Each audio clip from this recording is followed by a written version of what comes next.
So welcome everybody to the second session where we bring to you the founders of certain companies who are into robotics and who are into cutting edge robotics in India.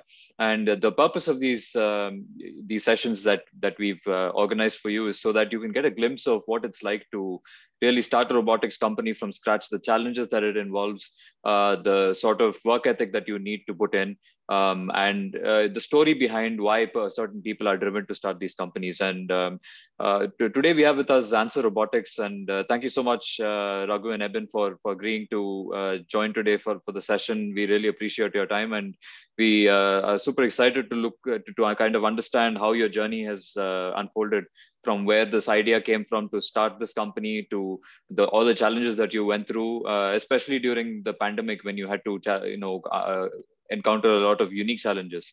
And finally, what we are also excited about is this collaboration that we can have as a community with the company ANSCER Robotics. How can we, as a community, as an open source community, start working on problem statements together to sort of do things which have far-reaching consequences? And so we're really excited to have you. And once again, thank you so much for your time. Okay, so we are called ANSWER Robotics. We build autonomous mobile robots.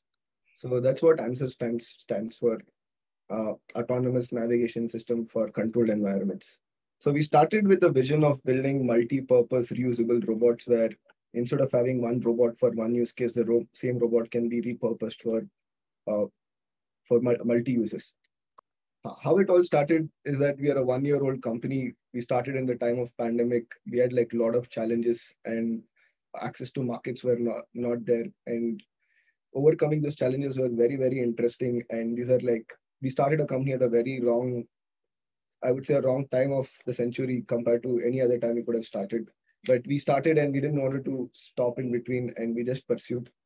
So our whole company started like few years ago, and Ebin will tell us because it's Ebin's and Ribbon's vision of ANSWER Robotics. Hi everyone. So everything started back 2012, and when I finished my higher secondary education, so I came to college with a vision of building an agriculture robot, so which can do farming and all the stuffs. So in 2013, I went into college for BTech Mechatronics. So that is the first time mechatronics was introduced to Calicut University. So does same as Ribbon. So he's my co-founder. So you can see at the in the photo where he wears a blue T-shirt near besides me, and you can see a robot which is we have built on 2015 or so.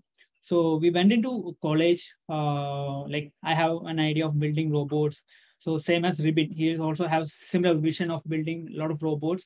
And when we entered into college, it was an entirely different picture, like how to build robots. We are not, we don't know anything about how to control motors, how to connect wires, how to build these big machines, how to weld things and all. So first we started with RoboWire. It's a competition held in colleges to compete with two kinds of robots. So where we push the robots over the arena. So that's what our stepping stone actually. So we managed to build a robot second year. So where I met Ribbon at the process of this early stages. Like I have seen him sketching the diagram of a design of a robot need to be gone for a RoboWire. So I just went and asked what it is and all that. Then I got to know about what is RoboWire and all. So then I told him I'm also interested, and he also shared some knowledge about like basic electronics, which he knows well. And we started building a robot. So there are a lot of challenges like in late early 2013, 14 years, like we don't have enough resources to build a robot. Like the basic workshop we use to build robot, like workshop from a college, where we don't know how to do welding. So we need to wait for the technician who is there for us to help. So it was a long journey, like for like almost for 4 years of our research, our search for knowledge, how to build new things, how to rotate, how the motor works, all those things. So we started step by step. First thing which we did was like to make a small skeleton of a robot. Then we managed to connect all this motors with this. And the first robot which we made was wired one. So we built the robot and we just bring into the competition so that we failed the first time. Like we were thinking like, oh, okay, we can at least get at least a third prize or so. So, but when we get into the first competition, the first thing which we figured out is like it is the first thing we need to learn is like to fail, how to fail. So the thing is like we were like, okay, oh, we failed the first thing. Then we were searching for what, uh, how can we solve the issues that we face while we doing the competition. So we were doing a lot of research on this one, how, what about the material, what is how the motor works, why, what is the essential things needed for a robot, what are the forces required, all those things. Like more than the academics, we are more focused into robotics and like this kind of robo wars and all. And I think it was a good learning curve for us to do a practical studies than going to papers and all. So we managed to build the second one. So that one also got failed. And similarly, we gone through a lot of projects. Like there are a lot of cash involved in this one. So we managed to find out other projects which college students used to do. So we used to do projects, give assistance for doing projects for other students of our friends and from other departments also. So we managed to build a lot of small DIY projects at the time of our college. So there we found out like there is some sync between me and Ripin at that time. So we thought of like let's build a company after the graduating from college. So for after like at the long time we were completely into robotics. We were going for competition, we fail, we again go, we fail. Like at last end of academic year, so like last year of academics, we managed to get victories. Like how like managed to find how we win after long period of failures, and the happiness we get from that is like very much like how I don't know how to express how I was feeling, what I got from that first victory. And then again, the best thing about that colleges was like we got like good competitors for the robo and etc. So after finishing college, me and Ribin came to Bangalore. So first thing which we get into is like we went to a competition called WR. I think most of you are familiar with it. Like so, as you can see in the picture, you can see me and Ribin sitting with a small robot, which is been built from our hometown. So you can see there is no like we have used basics mechanical stuff, pipes and other rails and all. So that was the first time we went to WRO in 2018. I think it was happened on September. So we went there with the robot. So we thought we will do something. So we failed. So after we like I think we didn't even able to move a robot at the time. So the next aim was, for us is to get the robot ready for the next year WRO. So like after that we joined our first companies and all. So we were working on an edutech company. So where we build small robots, small robotic kits for kids to build the robots, or to know about what is STEM education and how things works. As we were not aware of at that age, because at that they were training kids of like from fourth standards to 10th standards, and even after that also. So like we are happy to teach kids what we were not able to get that knowledge at the time where we are like in our earlier days. So we are very happy to share our knowledge to small kids. And like there was a bigger happiness when we see them working on those small stuff and they are explaining it back to us. It was like a great experience. So after that, the next year came for WRO. You can see the next image. You can see there's an acrylic robot. So we built a robot with a robotic arm, fully built on acrylic and some gears and all. So that time we were like a little more confident, but we failed there. So we thought, okay, next year we will be coming back next year to win this challenge. But for unfortunately, the next year the challenge was entirely changed. So we thought, okay, it's not our part. Then we went to Delhi. So we were doing a project after the WRO, second WRO, went to another company for working as a robotics engineer. I was still the teaching kids in STEM education edutech company. So after 6 months, Ribin called me and told let's build an autonomous mobile robot. So I didn't had any much idea about what it is and then how it works and all. So he said let's build. We got an inquiry whether we can build or not. So we thought of let's give it a try, and we took up the challenge to build a AMR in 6 months. So we built our first AMR in 2019. So we started our work on that on 2019 Jan 1st. So we were able to complete that entire robot in last week of May, and it's been shipped to USA. So that's the first robot which we have built uh, in 6 months. So after finishing that, robot, we came back to Bangalore. So we thought of doing something different. We came back to Bangalore and we got an inquiry for building robotic arms, and especially for a food processing unit. So we will start working on that one, and parallelly we have a vision of building AMR mobility. So we haven't visioned it, but we didn't get to start it. Then I think the pandemic came at that time, in 2020, the first of So 2020. just before the pandemic is when we were thinking of AMR. AMR. So we started with passion of building towards robots, and later realized that if you want to build work on industrial robots, access to them is very limited. You can't go to a big company and say, I want to play with your robots or even tinker with your robots. Nobody will allow it. It's all proprietary technology. So things like this set us back a lot, and it was very limited to hobby grade of robots. Never worked on real life scenario robots, where these robots can make an impact, or it can even optimize a business, or even uh, create an efficiency in a process. We've never created these kind of robots. It was always limited to hobby. So then we realized that one day that, okay, fine, now we have the skill set to build robots, but what do we do next? How do we challenge ourselves? So this challenge we were thinking about for a very long time. And then we got an inquiry for a robot, which there needs to be a delivery robot, which needs to be run on a indoor facility. So we took up the challenge.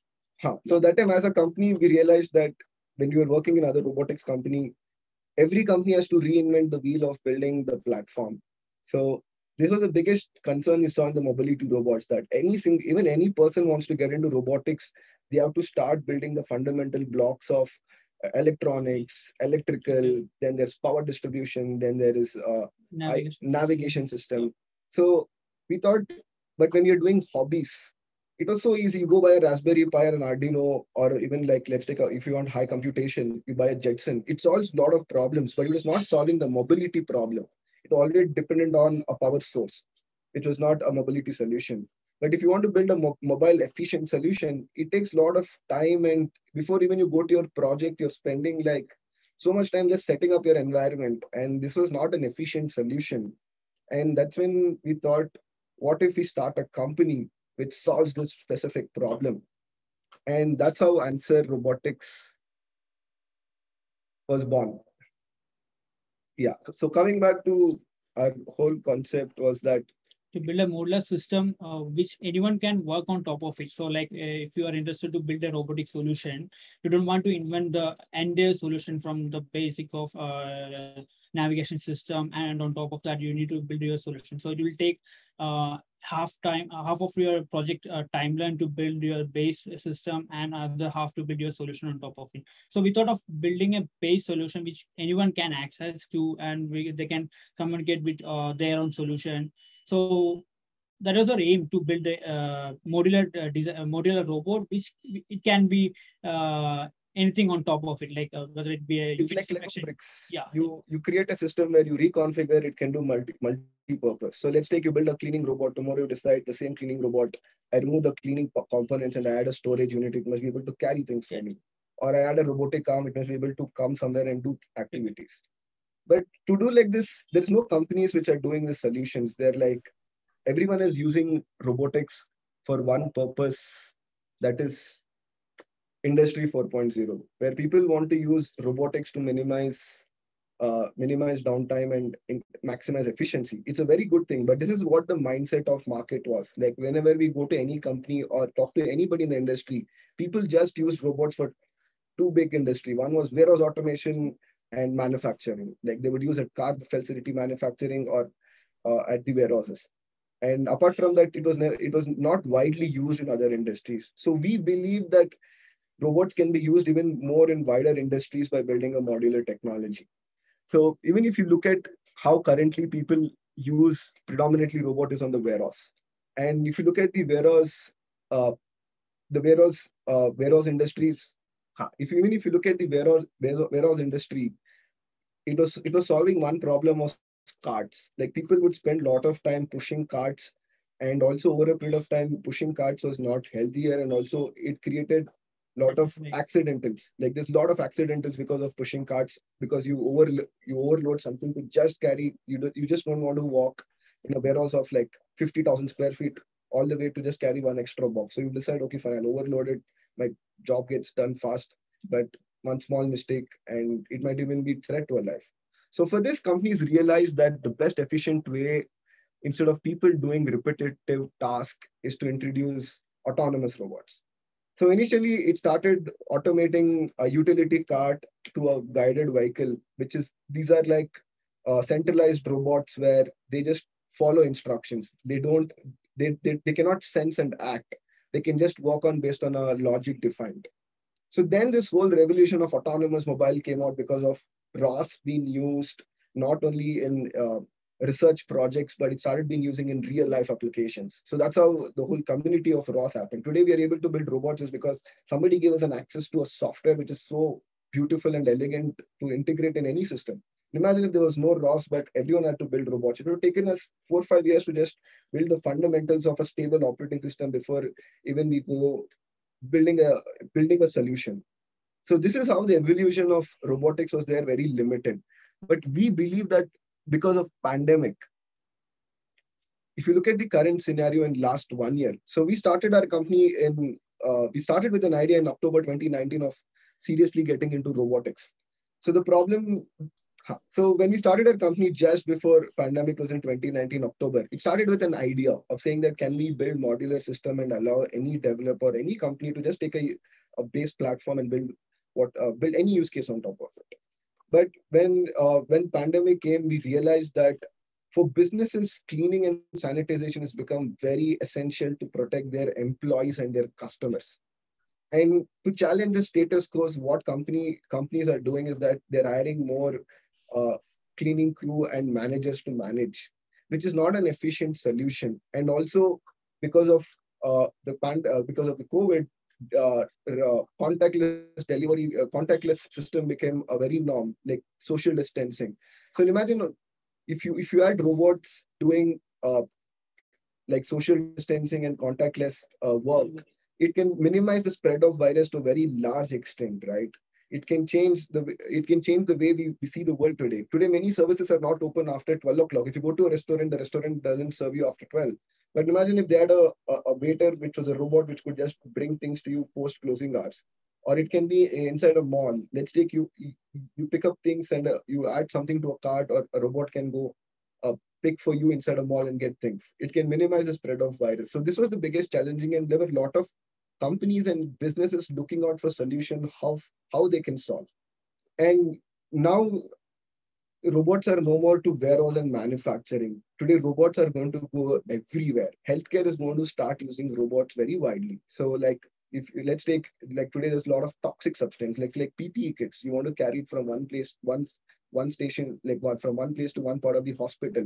The most efficient way is using robots than people carrying is because when you carry toxic substance, it has to be packed, locked, and secured. You cannot carry it like a bag where you can move it around. It has to be like carried with a very less movement. So this is where robots can come. Or let's take inside a lab to carry carry your samples from one location to one location. You can use robots, or even organize your your lab samples, or even hospitality industry. People can use to carry raw materials inside a large kitchen from one place to another place. In laundry, and let's take in a hotel, you can use robots to do automated check-in, so where you don't even need too much of human interactions. So you can have a robot which comes, does like facial scanning, and just takes to your room, and it can even carry your luggages, and it can even do multi-purpose. So this is where the industry would go. So we could, in future, robots will be not only used for warehouse, but it's going to be used for a lot more purposes. And if this has to happen, it's going to take time, because most of the companies who are established are very niche. They only focus on one industry and one vertical, which is very, very big. But if new industries has to come, we need better tools and offerings. And that is when we realized that if we build tools and solution, a platform, it can solve.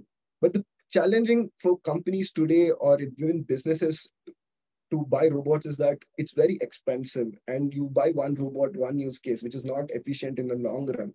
It works in manufacturing, but let's take in a hotel. You cannot have one robot which just welcomes you. You need to make the robots do multiple things. So then, and as we speak, robots, even if you look at computers, right? Before, computers were only used by very large enterprises. They were all server grades. Today, everybody has an access to the phones. And because of access to more devices, to more computers, we were able to create lot more we were able to build a lot more wonders. So same thing with robots. If you make it affordable for small and medium scale industry to start using in their business, they'll be able to produce higher quality and more efficient output. By this, we are going to increase the standard of quality of products more. And also today's robots are not developer friendly. Like, it's like Apple ecosystem locked. Everything is locked. You pay licenses, or you just listen to the company. So we realized that if we are going to build robots, it has to be developer friendly. Like, people should be able to access and do whatever they want. Once you buy a robot, it's yours. You can do whatever you want.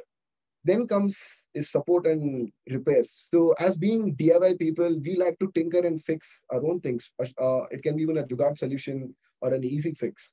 Let's take, so we thought, if we build robots which can be DIY repaired and it doesn't need expensive support, it makes customers buy them more easily, and also for people to experiment with it.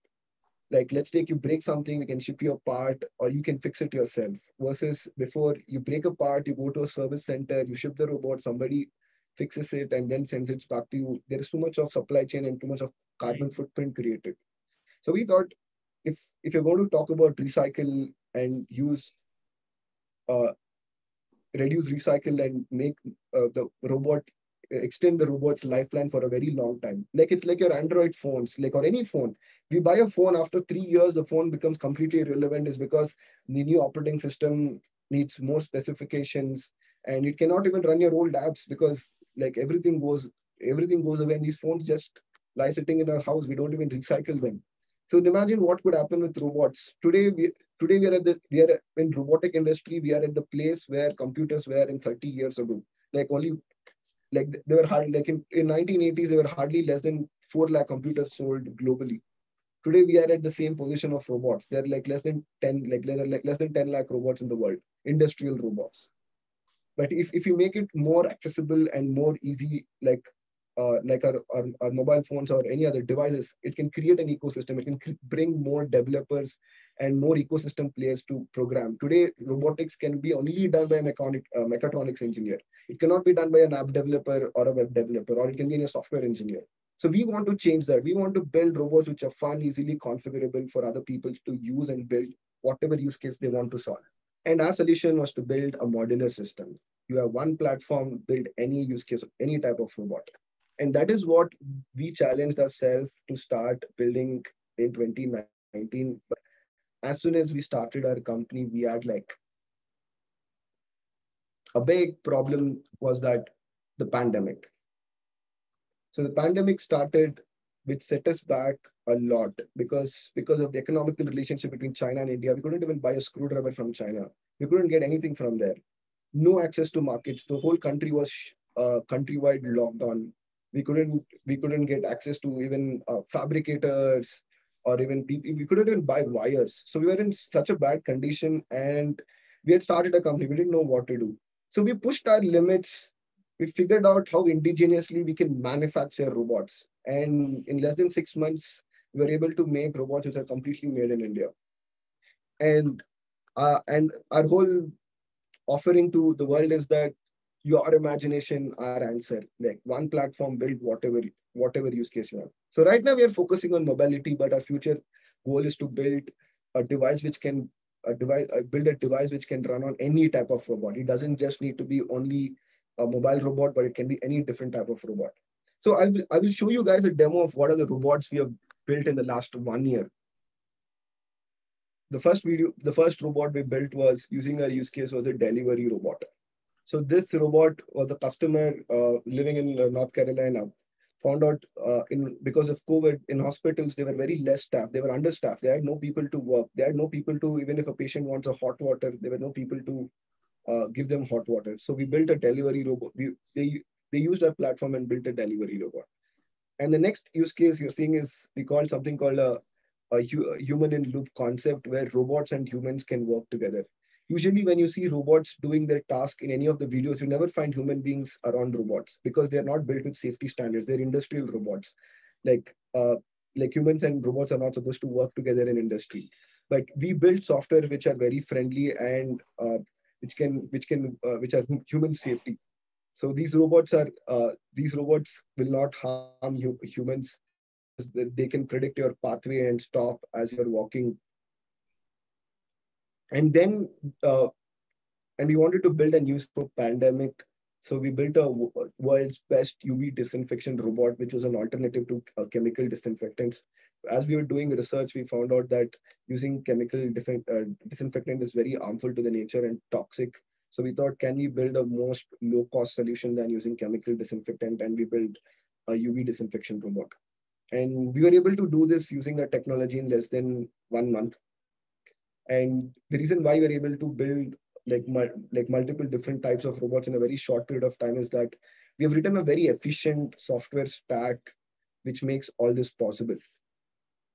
So what goes into a great robot is the software. Like you might have the best hardware, but if you don't have the right software, it won't run. Example is an iPhone and an Android phone. You can look at it, an iPhone has way lower spec than an Android phone, but it always outperforms an Android phone if it can be in a longer run or heavy duty applications. So even with robots, it's the same thing. So we have to build very good software to make the hardware work along with it. And to do that, first thing we built was SLAM navigation, right? Yes. So first we built a SLAM navigation system on top of the ROS open source system.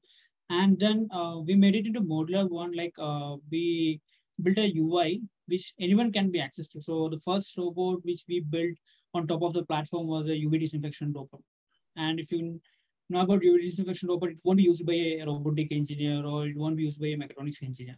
So it will be mostly used by janitors or the floor management people. So they don't need to know basics of mechatronics or what about robots now. So they just need to use an ease of use UI to control the system. So we built a UI which anyone can control the robot for doing the basic mapping of the environment, and after that selecting the waypoints or what are the tasks it needs to be done. So we built a UI to integrate the hardcore ROS workspace or ROS system with an easier of access. So we built the software and we built the UI to be used by any person, and then that was the first thing which we did. And then what we did was like we built a UI which can be shipped to any of the use case. Like for UV disinfection robot, the UI is different, and for the material handling robot, the UI is different.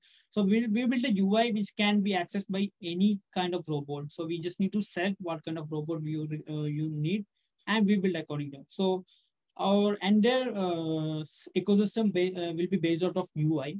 And like you don't need to access the entire system, like get access into the Linux-based system to run the robot. You just need to use a UI mobile app or a web-based app to control the robot. So that was the first achievement which we had.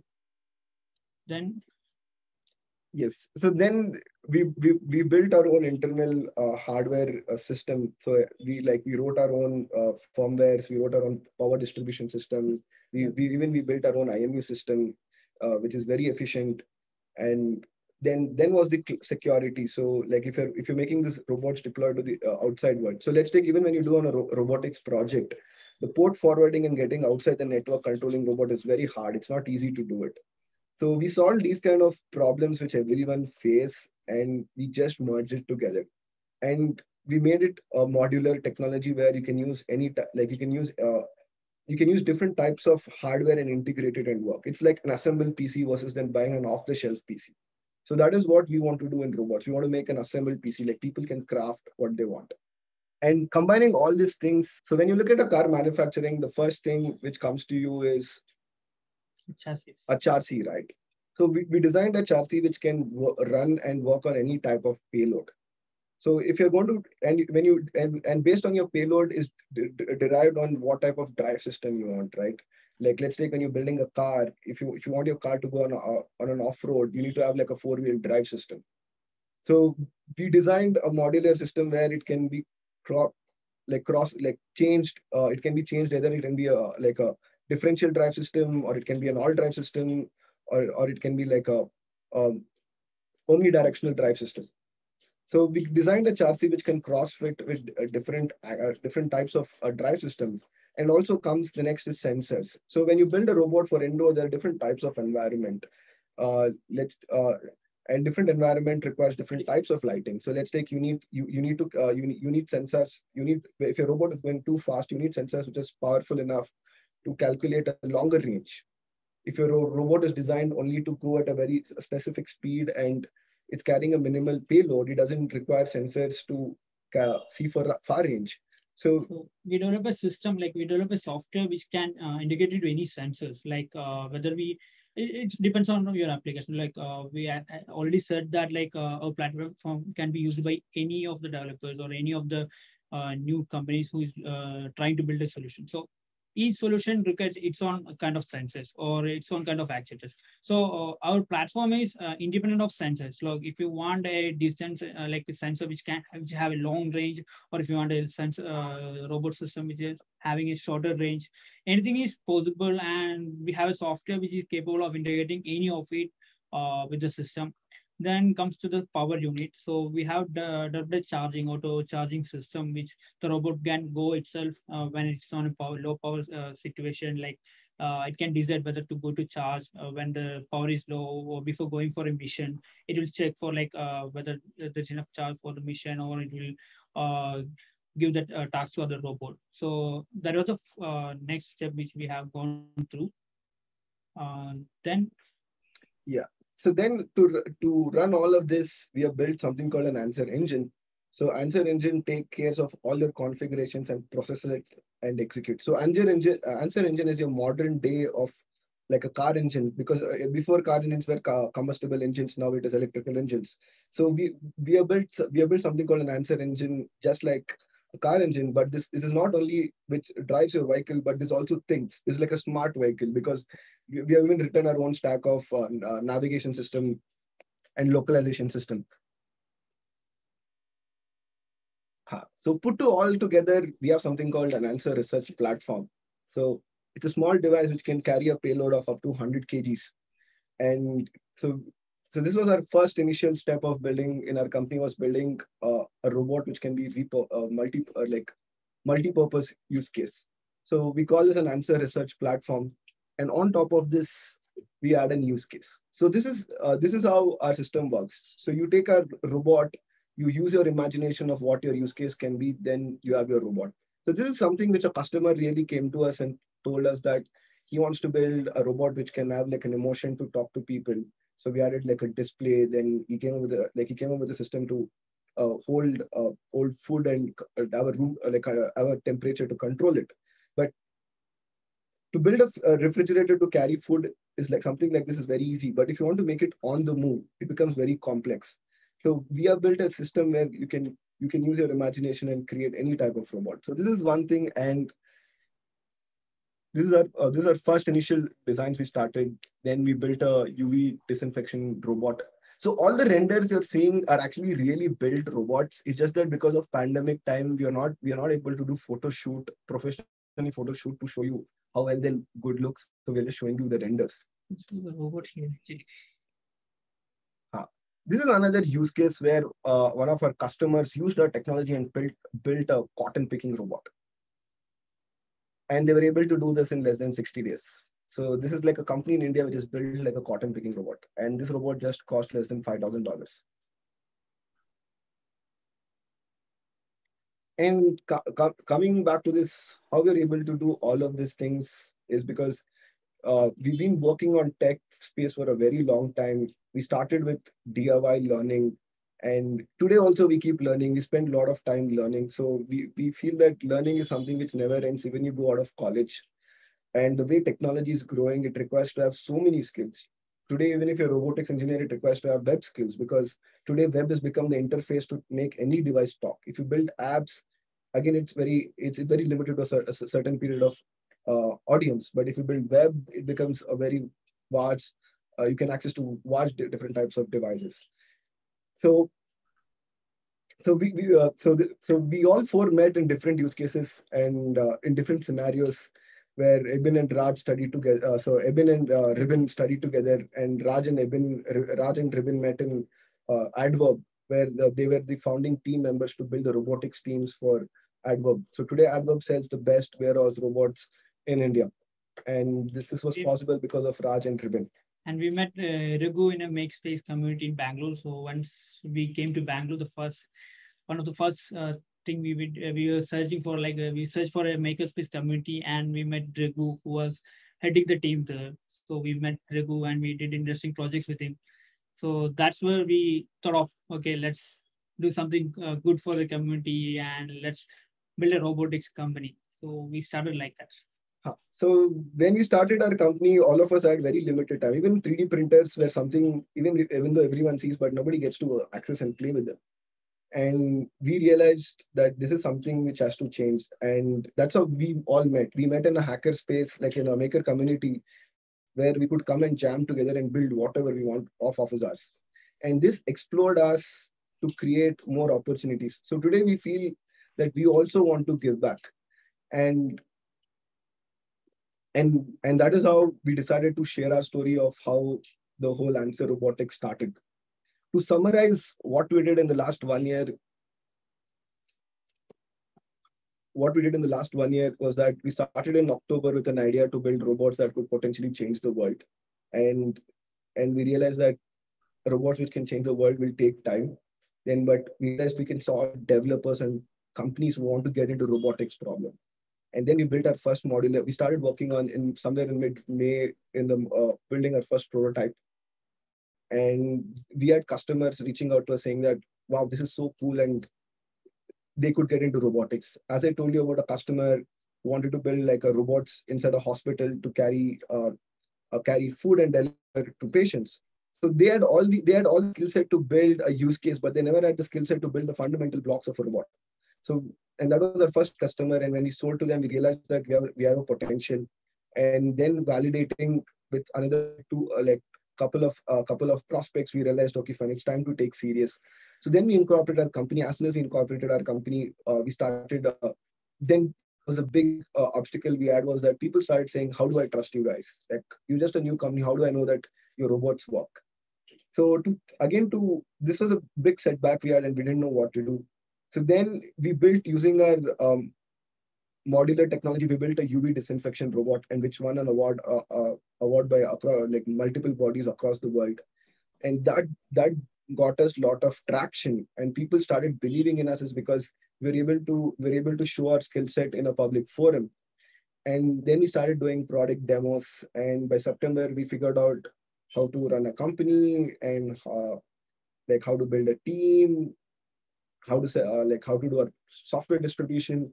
And by October we were able to get a client. So in less than 12 months last year, we were able to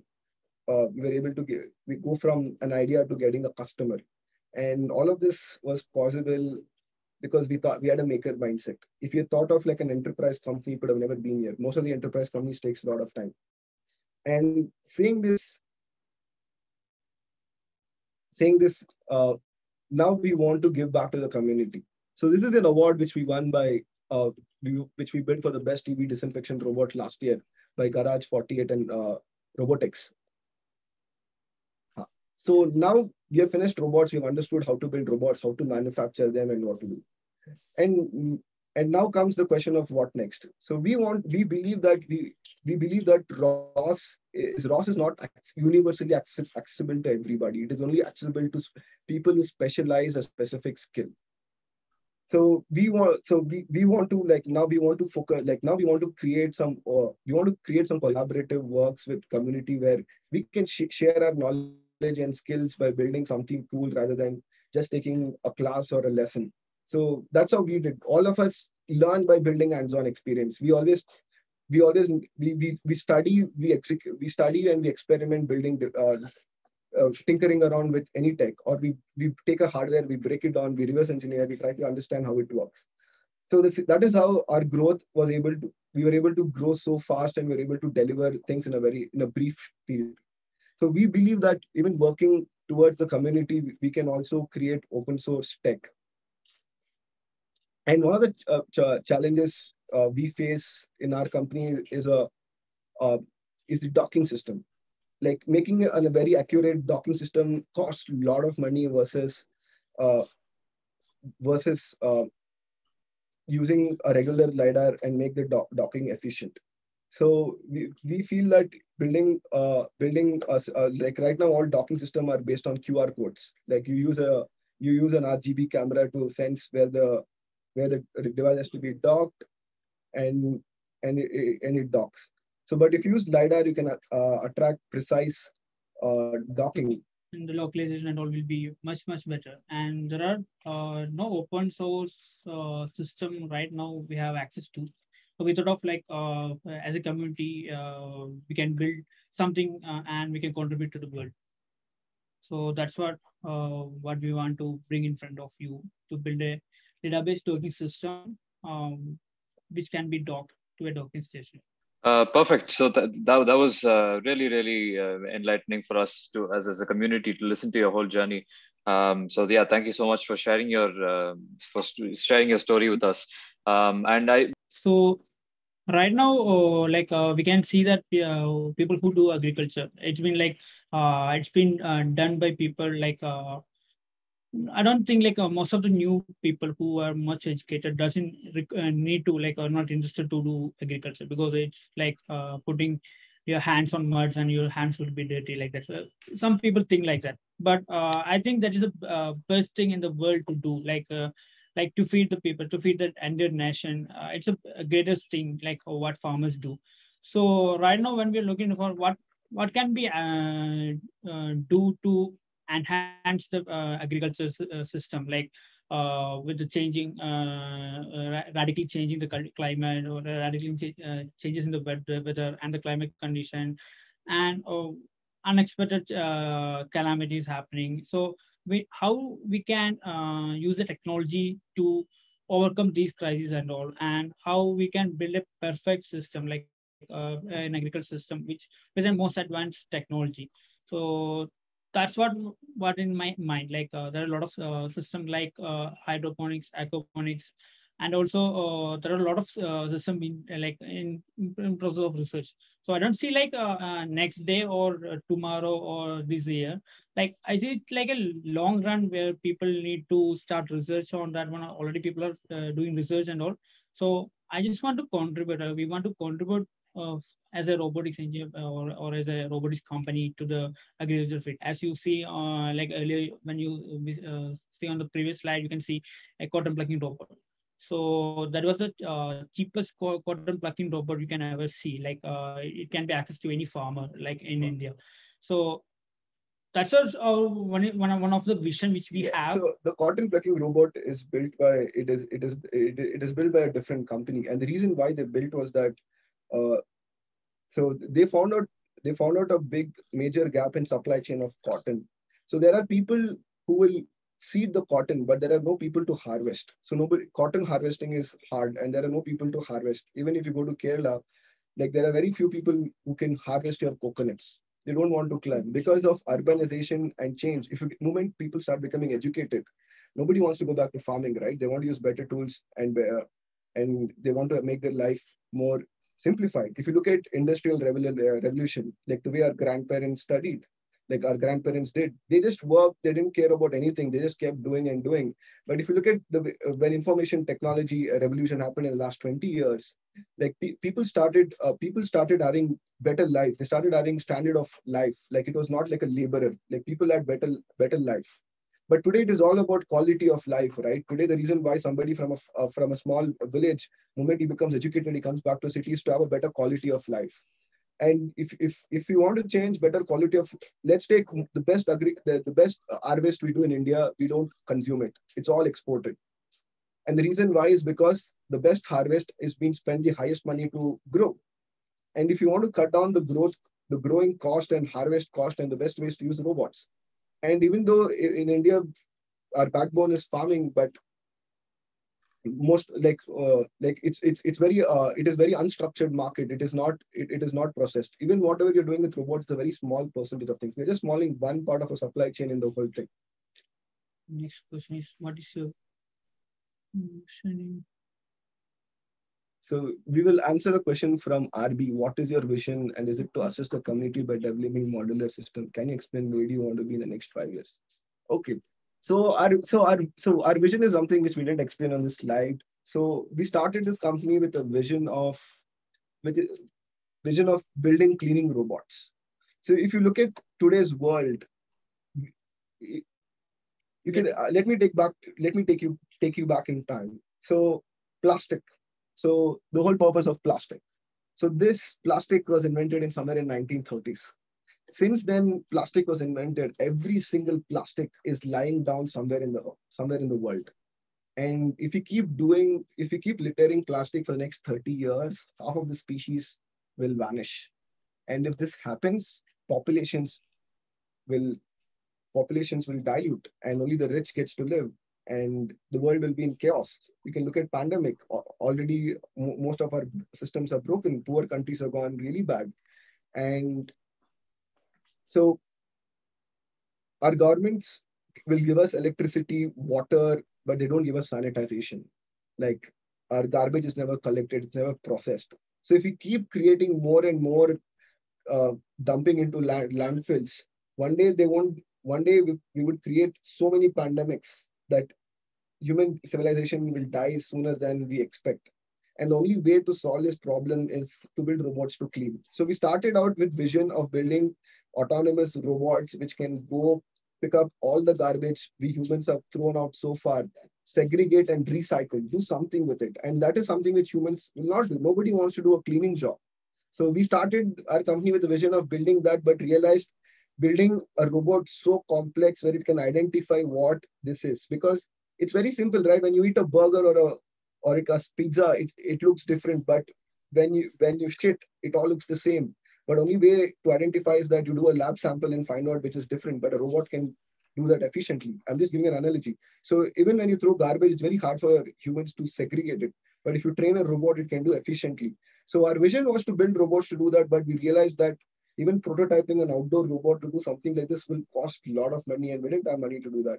So we thought, okay, fine, let's build modular technology. Let's enable others to build something like this. Today, we have built a hardware platform which can enable people to work on top of our hardware platform to build our vision.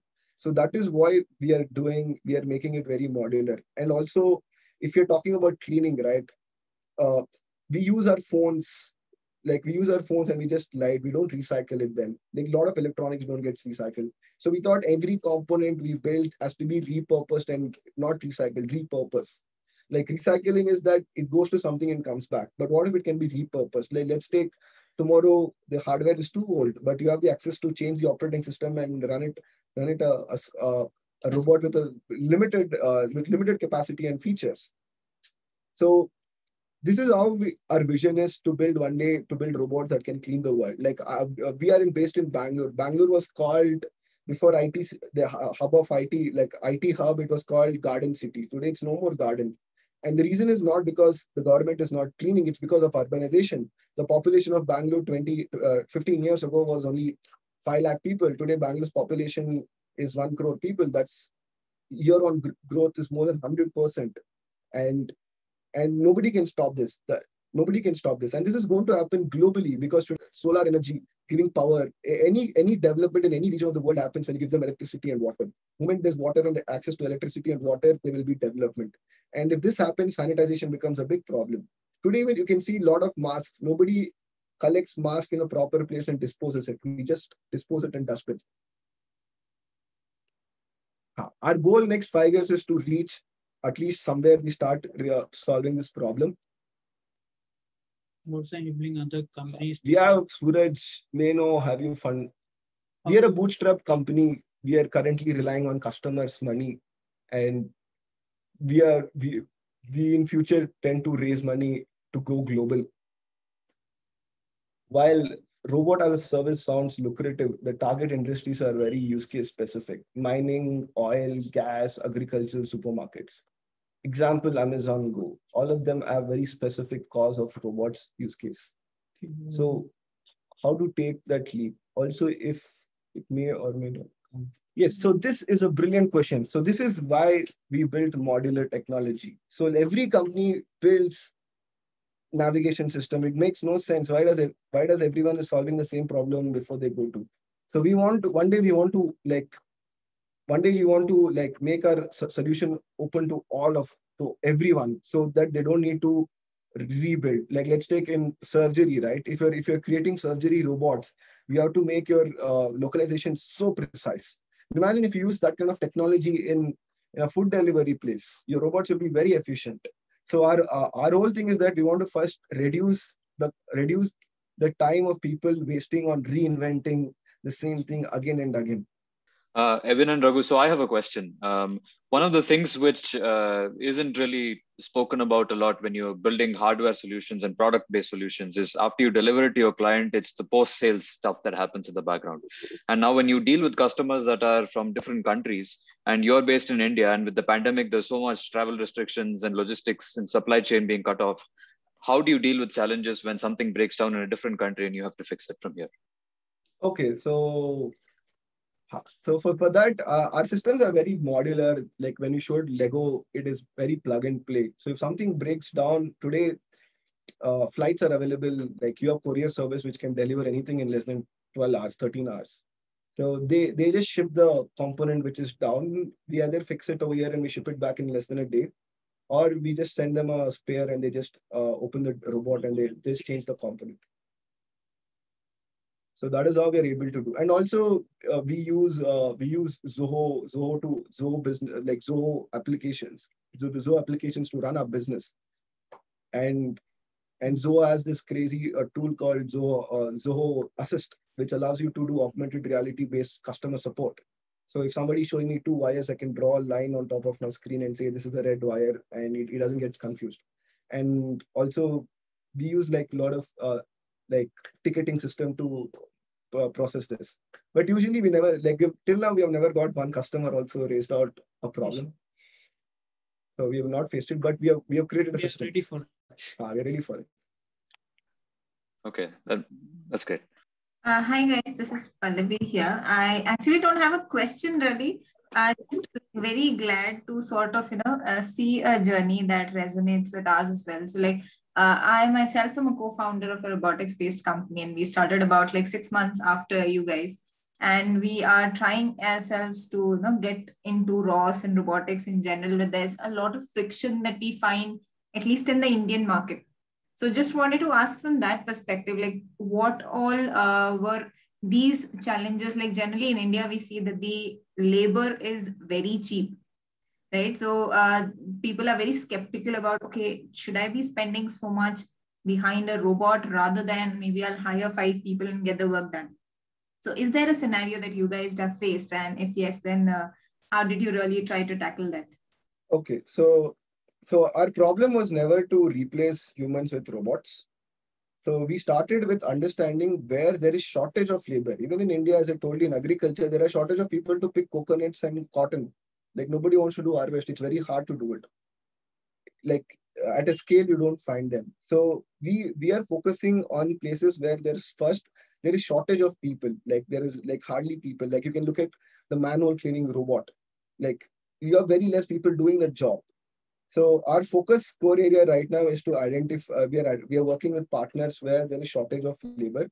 And second thing, companies do not have so much money uh, where like they need to run their factories 24/7 to cater to the demand, and that is not possible by getting new workforce. So to give you an example, let's take we're working with a security company. They want to build a security robot. So they feel that when a security person joins, when he joins, there is no growth for him. A security guy joins as a security guy and he dies, he quit, his career ends as a security guy. He'll never become a junior associate or a senior associate or like even like a security manager or something. So there are a lot of like modern day job roles which are like too irrelevant. Like we can use them, we can use them for other things. So that is where we are identifying, where we are identifying. So that is how we are solving. We are not building robots to replace humans. We're building robots where there are no people working. That is the space where we are getting in. That's, I mean, great. And from a technical point of view, the problem statement that you guys talked about, the LiDAR-based docking system. So this has been something that even we have been working for the past few months. And you can see we have reached like sort of a solution level. So if you guys would also be interested, we would love to collaborate with you and also share the learnings with the whole community here. And I think thank you so much for the community to, sort of try bringing up this thing, because otherwise, maybe I think you might have never known about us and I would have never known that you guys have a problem as well, which is sort of similar to this thing. We are very open. So this is an open source. So this open source has nothing to do with ANSWER. It is people in ANSWER will contribute on this open source. It's not ANSWER Robotics contributing, because our whole company is built on top of an open source. So we believe that now we're at a stage to contribute back to the world. Like Ross paved the way and we want to follow them at least at the baby steps. And in India, the open source culture is also not so encouraged. Like we need to create that. But if we create this, we will have better leaders in the future, because writing code for something for happiness is way more different than writing code to make money. And when you write code for happiness, writing efficient code for happiness is even more challenging than writing an efficient code for money. So this is what culture we want to set. We want to like create an open source like system in India. Like we want to like make people like build something for the fun of it or for the love of it. Right, completely makes sense. I think that is something every robotics company in India is trying to do, to encourage the open source community. And it starts right from the learners as well. I think most of the audience that we have here are majorly learners and students.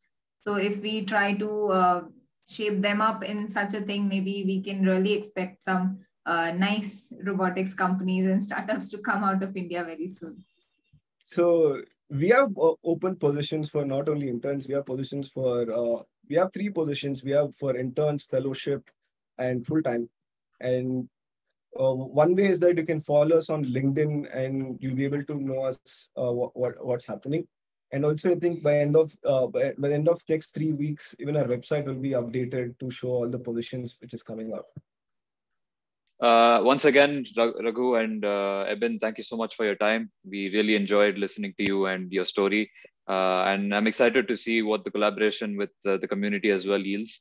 And yeah, we're looking forward to seeing where you guys head as a company, and we're all rooting for you. So thank you so much for your time. And yeah, it's hoping to stay connected with all of you in the community. Thank you so much.